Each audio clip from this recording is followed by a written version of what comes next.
Let's go. I'm Christopher Pitt, and welcome to the Pursuit to Own podcast. At Pursuit to Own, we are pursuing ownership at every level of life. Whether it's mindset, business, life, or real estate, our goal is to get you from renting to owning your future. See, I felt the pain of poverty growing up as a sharecropper in zip code 27843. I understand the struggle of living in a one-bedroom shack, owning nothing, not even running water. But I turned that pain into purpose by becoming a premier affordable housing community developer, providing 27,843 ownership opportunities in marginalized communities. Here's the truth. Ownership starts in your mind, regardless of your situation or location. Whether you are escaping the poverty trap, buying a home, or starting a business, the pursuit to own mindset is the key to unlocking your zip code and success. Join me to discuss new innovative ways to own real estate with tokenization, blockchain, crowdfunding, fractional ownership, and so much more. Let's go.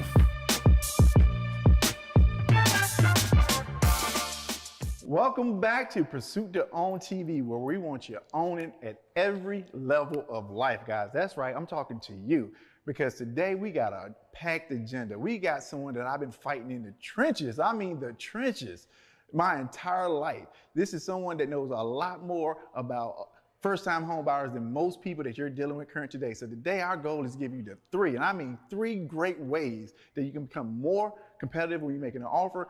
And I'm gonna give you three mindset points you need to have when you're out here on this grind to come to home ownership. So stay tuned, follow me to the big table, we get this conversation started.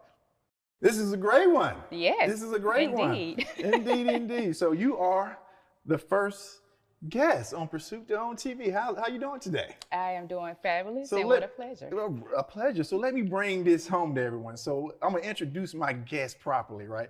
Outside of the resemblance, you figure that, right? We look alike, right? I don't know if you picked that up on TV, but outside of that, this is someone that has the same passion, I would say, and pursuit, right, for first-time home buyers. Again, born from necessity, right? We all grew up from a time that was tough, rough. Yes, humble beginnings. Right, humble beginnings, very humble beginnings, as they say.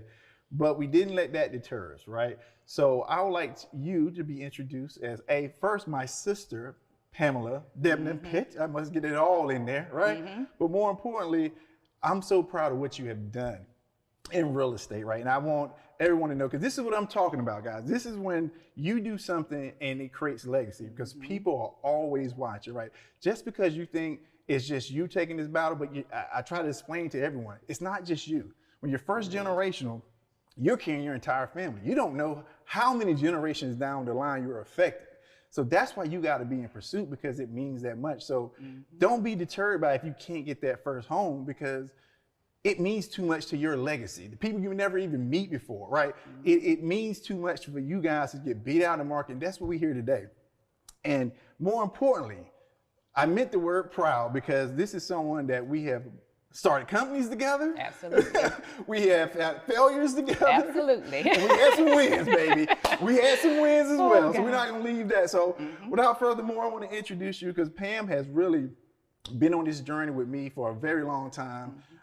She with a great organization now that I'll let her talk about. She's in a high position, creating a lot of great homeowners across, not in one state, across the country. Is that right? Across the country. All right. Well, Pam, I would like you to, the floor is yours to introduce yourself to the great people over here.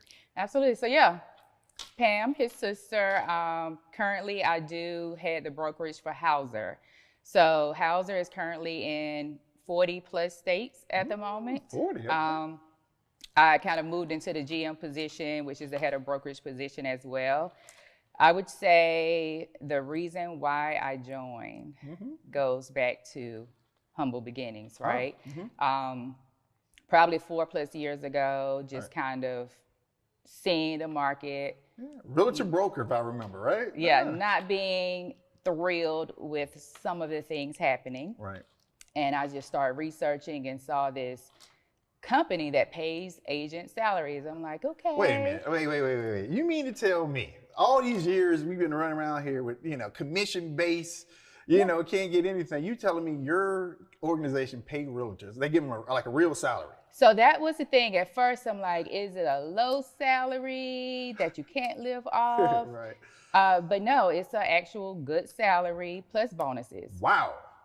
So that was enticing at first, like, wow, okay. Stability. Yeah, and then just seeing how their whole mission was to disrupt the industry. Ooh, we talking about it now. Yeah. Disrupt, you got my attention. Disrupt the industry by charging 1% for full service listings for sellers. Wow.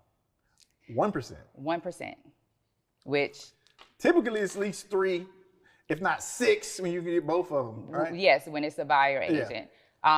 Second thing for buyers, right? I'm sure some people are aware of the NAR changes that you can't really advertise the buyer agent commission anymore. Right. So some do take advantage of that. Oh, we're going to have to hold that sauce right there. You going to, yeah. We're going to dig into that. But in any case, if it is a situation where sellers just cannot, or they're not willing to pay or contribute to that buyer agent commission, clients never pay over 1%.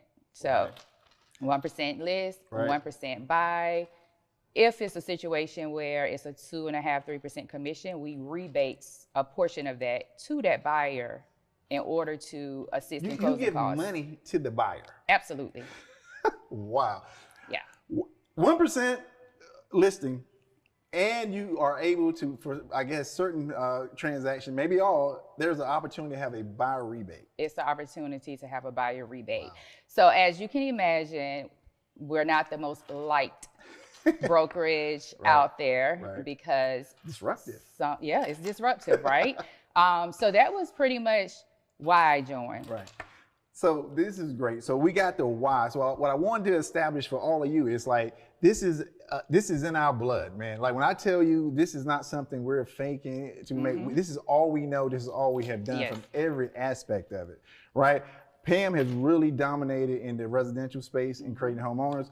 Well, I saw her great talents there. I went on to commercial, multifamily, and affordable housing. So we have a really great understanding of all of it. We knew one day we'd be sitting here. Absolutely. We knew we'd be sitting here. Now we're going to hit on a lot of things. So for the people that we are talking to, now we're going to talk from our perspective, right? So for us, again, I tell everybody, if you're first generational, or you just, haven't had a lot of guidance in your life, those are the people we really hone in because that's who we are. Yes. Right? You got to go through life, you make mistakes, but you got to get back up. And I think we both have done that over the years. Yes. So let's get to, I know that was the reason why you chose a great organization. I mean, I can see all of the, the advantages of going to a place like that. But I think they also benefit from having a person like you in their organization. Absolutely. Right? So we're going to get to that why. And I think the why to me is just like, I think we both share that struggle of a first-time home buyer. Now, I don't want to put it on the spot because you told me not to, but we take this thing personally. Yeah. Right? We take it personally. Like when we're really seeing people, hardworking people working for years trying to get a home, and we see them get beat out for some of the, industry standard stuff, right? Yeah. Oh, they don't take they won't accept the offer because you came from an organization. It's not considered strong. Yes. Right? Or you're in no ability to be able to bid over that because you're on a budget, right? Yes. These people, like I said, this is not just a transaction. This is a transformation for these people, right? If they own at home, their whole trajectory of their family can change, right? Absolutely. So they feel that when they are just losing out. So for me, and I know you do this, you have so many agents on your team. You gotta, somebody gotta be there. Yes. For these people when they are just at their worst. When I know that feeling when they, their offer is turned down. So talk to me about just how you handle that, that disappointment when people have worked so hard and they just didn't get the house. Yeah. Main thing is from a realtor perspective is sticking it through. Right. If they're willing, I mean, to be honest with you, especially let's go back to COVID. Right. COVID times. Market was insane. Even competitive buyers lost out multiple times.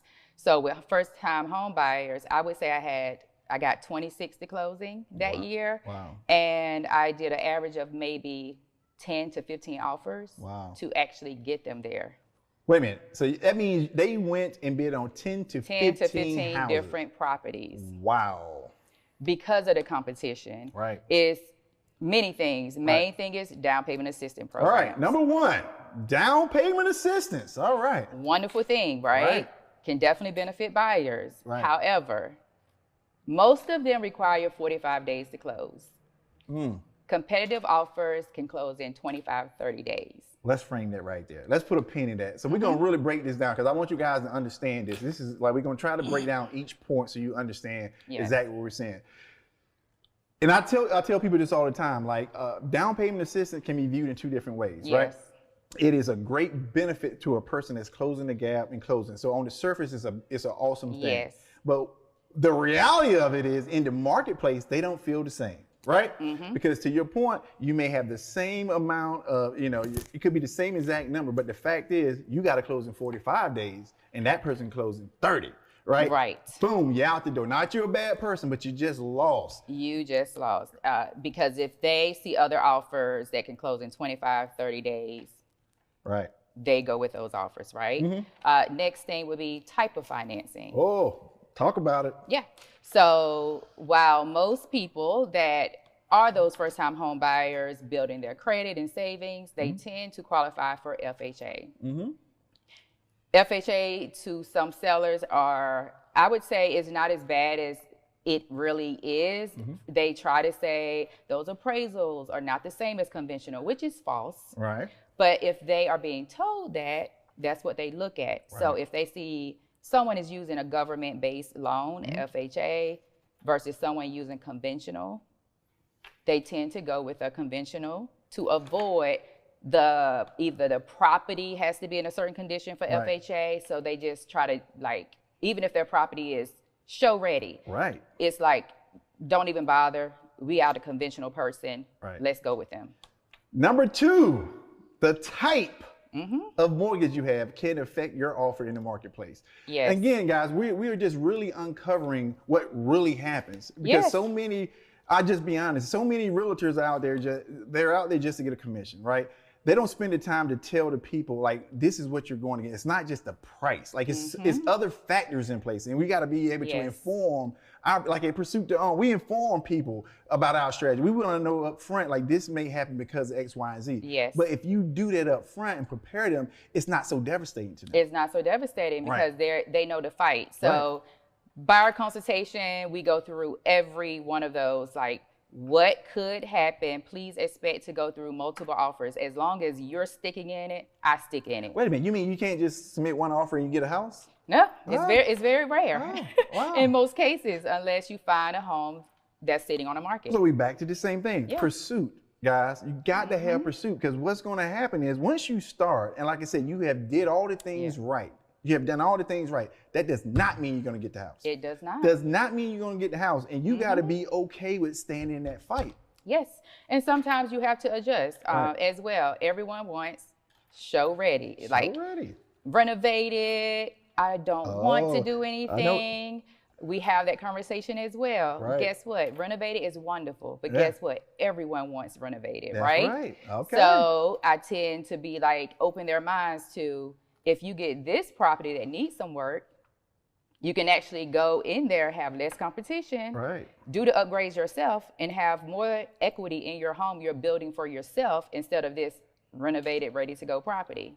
We're going to go with number three there, and that's my lane, right? We're talking about, as I told you guys before, last week, we talked about, as a home buyer, what I try to get people to understand, that the gap is growing too far for people to really fill it with with any down payment assistance or what have you, right? The gap is just getting too far. So what I explained to them at Pursuit to Own, our method is, if you don't get the dream home, that we have a consultation with you, we understand what you would love to have. That's our first option.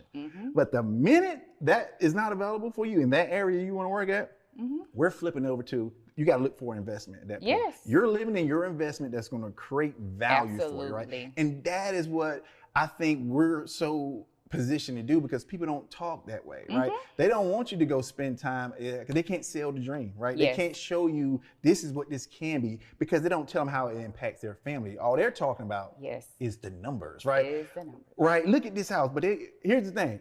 So strategies on what type of properties to buy. Number three is you have to understand that if you're getting the high-end finishes in the same marketplace, that is highly competitive market, right? Yes. What Pam was describing is sometimes you have to pivot and look for something in that market that maybe ran down, needs some work, but you get an opportunity to build it in the way you want, on top of build equity in the way you want. And also, what's the great loan and financings out there for you, right? People don't understand, like you can actually include that in your purchase price, correct? You can. Right? You can actually do FHA 203K, which allows you to do renovation. Right. You have programs like NACA that we can actually touch base on as well. Yeah, you know I smile about NACA. NACA, where you at? Oh, yeah. Yes, so it's a ton of different options out there. Right. Another way I was able to help them as well is if they were willing to go for a home that needs work. Right. I locate the ones sitting on the market, right? Less competition. Right. I get enough closing costs from the seller to cover their renovation. Wow. So they're still getting the funds. They're still able to use their down payment assistance programs. And then they can use that closing cost money from the seller to put into their renovation after. You dropping game over here. Like, I don't know if y'all caught that, right? This is how, again, it's all about filling that gap to make you make a really financial viable decision, right? Yes. Our goal is to find a way for you to own. That is what pursuit to own is all about, right? Yes. We got to get to the point where we're educating people in a way that they understand that it's much more than just buying a home, right? But we're going to get to the part that I think that a lot of people miss. Let's talk about the struggle. You said it takes 10 to 15 times. How do you keep someone motivated? That's Pam. I did everything right. I listened to you. We on like the 12th house. It's in the hood. Like, what do you want me to do? It was a journey, okay? And it's definitely my passion. So I was down for the journey. For that year, I did not care whatever it took. If they stayed in, I was in. It's really about the initial conversations. I think a lot of people miss the initial conversation and they try to have it once the domino effect starts to happen. Wow, right. So it's like just kind of preparing them. And even when I do have the initial conversation, same difference. When it actually start to come to fruition and they're like, oh my God, this is offer number 3. Right. I fell in love with this house. Right. Like, what do I do now? It's just keeping them motivated. Like, hey, you know what? That one didn't work out, but let's go to the next one. Let's relook at your criteria. Right. Let's look at, other areas that maybe 10 minutes further out. Right. So just trying to like constantly strategize to show them that I am still in it. Right. And trying to also keep them in it. But it's definitely something to give up. Like, they're like, let me just go rent a property because I just don't have it in me to fall in love with another home. Right. And don't actually make it to closing. You're making my point. This is why I tell a lot of people is like when you're dealing with first-time home buyers, why we have success is because we understand this is just not a transaction. I can't say that enough. Like, you got to think about this is years of someone's fighting through, saving, fighting all their limited beliefs, programs, being told no. These are people with scars. And I told you guys, success has scars, right? That's why we really try so hard to identify these people because they deserve an opportunity. They deserve it. Right? They're literally getting beat out. But if we, like, the marketplace better than I do, as far as like what can sell, what won't sell, who, but what people is not talking about is how we get to that point now where all these conditions are trying to get these people, this sector of people we work with so much, to stay renters. Yes. Like, they are doing everything in their power to say, you know what, give up on homeownership. We got this built to rent thing over here. Looks just like a home. Right? You can just walk in and have everything. You got your washer, your dryer. You don't need to own nothing. But what they didn't tell you is they're robbing all your wealth opportunity right at the front door. That's what they didn't tell you, right? I can't tell you how many people that their retirement plan is real estate and they let tenants pay their 30-year mortgage off for them and they capitalize on all the profit and retire. Right. So that person who stayed in there 20 plus years paying someone else's mortgage still have to figure out their retirement plan. Right. But they just created one for someone else. And how many of those, and literally, how many of those you need? One. Yes. If you got one house that's in an appreciating area and then and you can pay it off in 20 years, you're talking about some places 4, 5, 6, 700. I don't even want to say $1 million opportunities, but that is not worth giving away in rent. I'm sorry. It's not. It's not. And we do it all the time. Yes. So the other thing I really want to dive into is you got to have some people that just didn't get a home.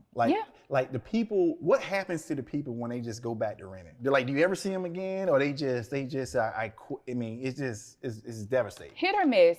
Usually if they give up, of course, a rental is typically a year lease, right? So I try to still stay in contact with them. I teach my agents to do the same, like nurture them. Right. Set them up on a savings plan, because most of them, number 4 is we got number 4. Savings. Right. So when you do have programs in place that covers probably most of your down payment, maybe even all of your closing costs or a bulk amount, people assume they don't need funds. Look, I had to let that breathe. People assume you don't need funds, but you're buying the biggest investment in your life. How does that make sense? They think, well, if everything is covered, then I should be able to purchase a home without funds. On the backside of things, once you get reimbursed, I have definitely had people walk away with a check versus bringing a check. However, you still have to have it up front. That's right. Because every contract requires a deposit. Right. That deposit is a situation that can get your offer accepted or rejected as well.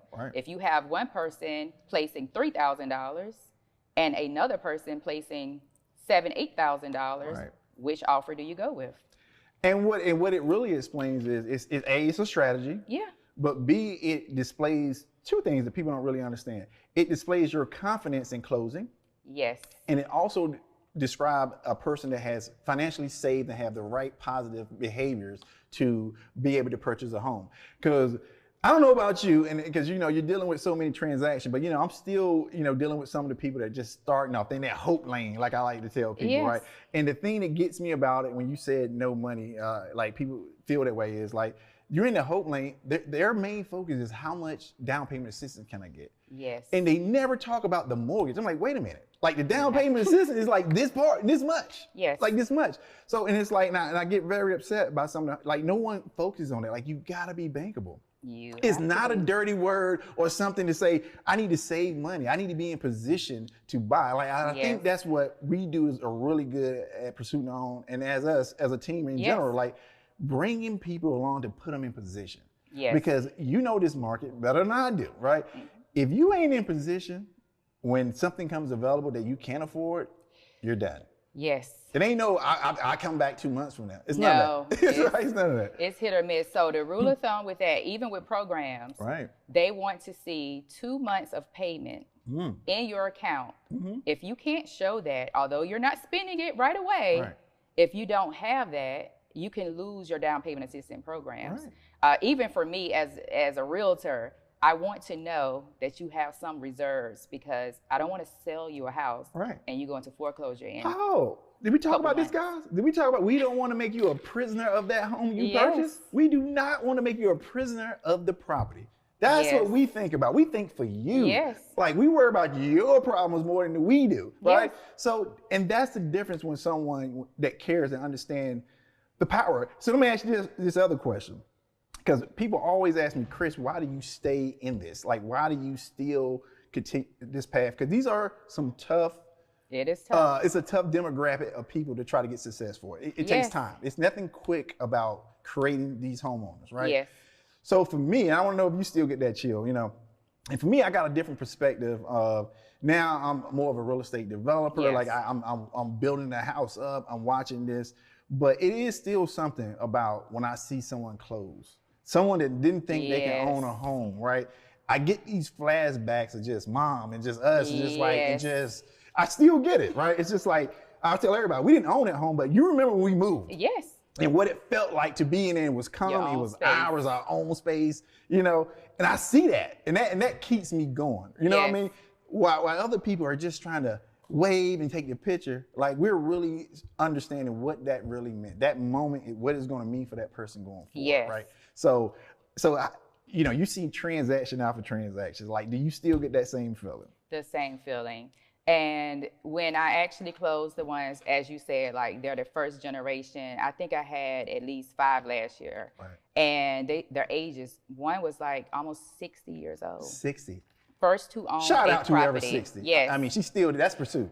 20 years of renting from the same landlord. Wow, paid off his mortgage. And I worked with her, nurtured her, got her savings where it needed to be. I like that Got word. her to utilize NACA.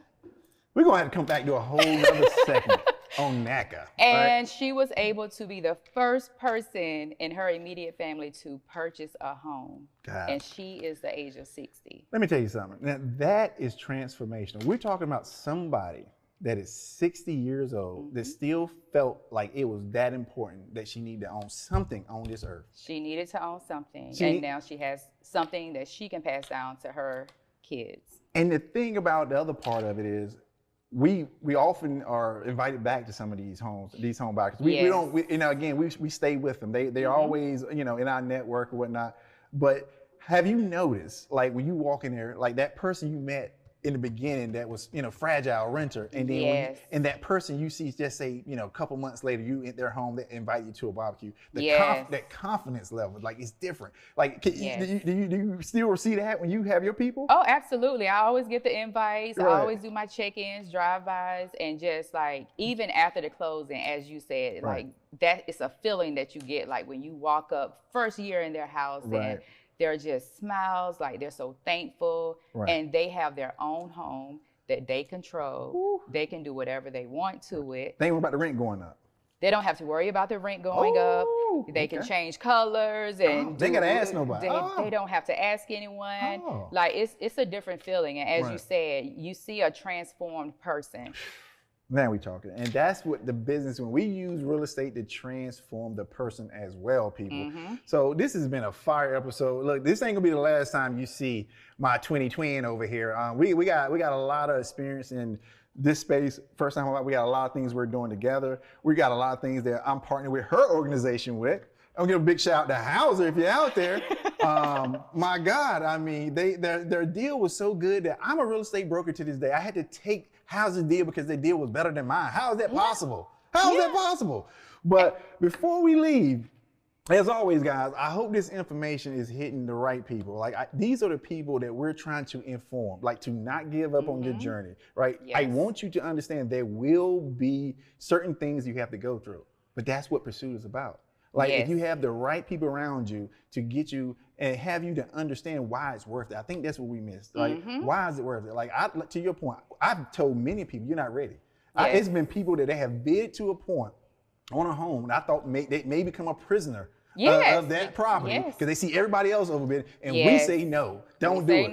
Don't do it. But every time we do that, what happens? We lose money. Yeah. But guess what? We gain that person's confidence forever. We do. Because some things are priceless, right? Right. Money is not worth it in certain situations. It's about putting people in great situations so that, they can actually pay for that home and have it as a good investment instead of the reverse, which the goal is freedom, right? Yeah. And it's a way to do it. Just because you buy a home, that doesn't give you financial freedom. Like you still have work to do. And again, Pursuit to Own, for everybody out there, like we don't leave you when you just, close on that house, and we stay with you, right? We stay with you because we're going to get you to the next level. We want to get you to when you're getting your first investment property, guys. Like we don't just leave you, send you a car, put this on your fridge, refer me somebody. Right. Right. We're literally here for you. We keep you involved in our network, and we're always looking for opportunities for them. Yes. So as we close out, I do want to say one more thing on Pursuit, right? One more. Because I want people to know why you started in the first place. Okay. We constantly had conversations in reference to what's your struggles out there? Why can't people find houses? Like, what are you seeing? Right. And I would say it's just too competitive. It's just not enough houses for them. Right. Like it's either too expensive or it's just no inventory for the price point, or they're just getting beat out offer after offer. And you was like, you know what? What if we could provide housing? Y'all hear this? This is not paid advertising, by the way. It's not. This is based on having conversations about the pain points that you are having buying your first home. Absolutely. And look, again, we got so much to talk about. We're going to have more and more sessions to bring this up. But as we wrap things up, I want to make sure, like, Pursuit to Own, guys, we Yes. need you out there sharing this information. We're trying to, impact a lot of people. We understand that it's not just buying a home, guys. It's the mindset, it's the Yes. strategy, it's the path forward you got to have, right? Yes. We're an organization that look at you from a comprehensive standpoint, but really get you to, more practical goals, understand and level Yes. set with you so you're not disappointed. So right? you're not disappointed. And always, you guys, we need you to follow us and, spread this word, because don't forget, who wants to make $100 in 10 minutes, right? Mm-hmm. All we need you to do, again, is share this through Yes. social media, write us comments. Like, what we're trying to do is get an engaged community. Again, I'm trying to give you the first opportunity to make money. I can get someone else and pay ads, but I want my people to earn money, Yes. because we got to learn how to make money in today's Yes. economy. So with all that being said, we're going to wrap this thing up. It's been Mm-hmm. awesome having you here. Absolutely. And in the meantime, to the next time, stay in pursuit. Let's go. Let's go. Thank you for listening to the Pursuit to Own podcast. If today's episode inspired you, don't stop here. Take the next step toward owning your future. Visit pursuitToOwn.com to sign up and join our growing community of wealth builders. And don't forget to follow us on social media at Pursuit to Own for updates, tips, and success stories. Together, we're turning dreams into assets. Until next time, stay in pursuit.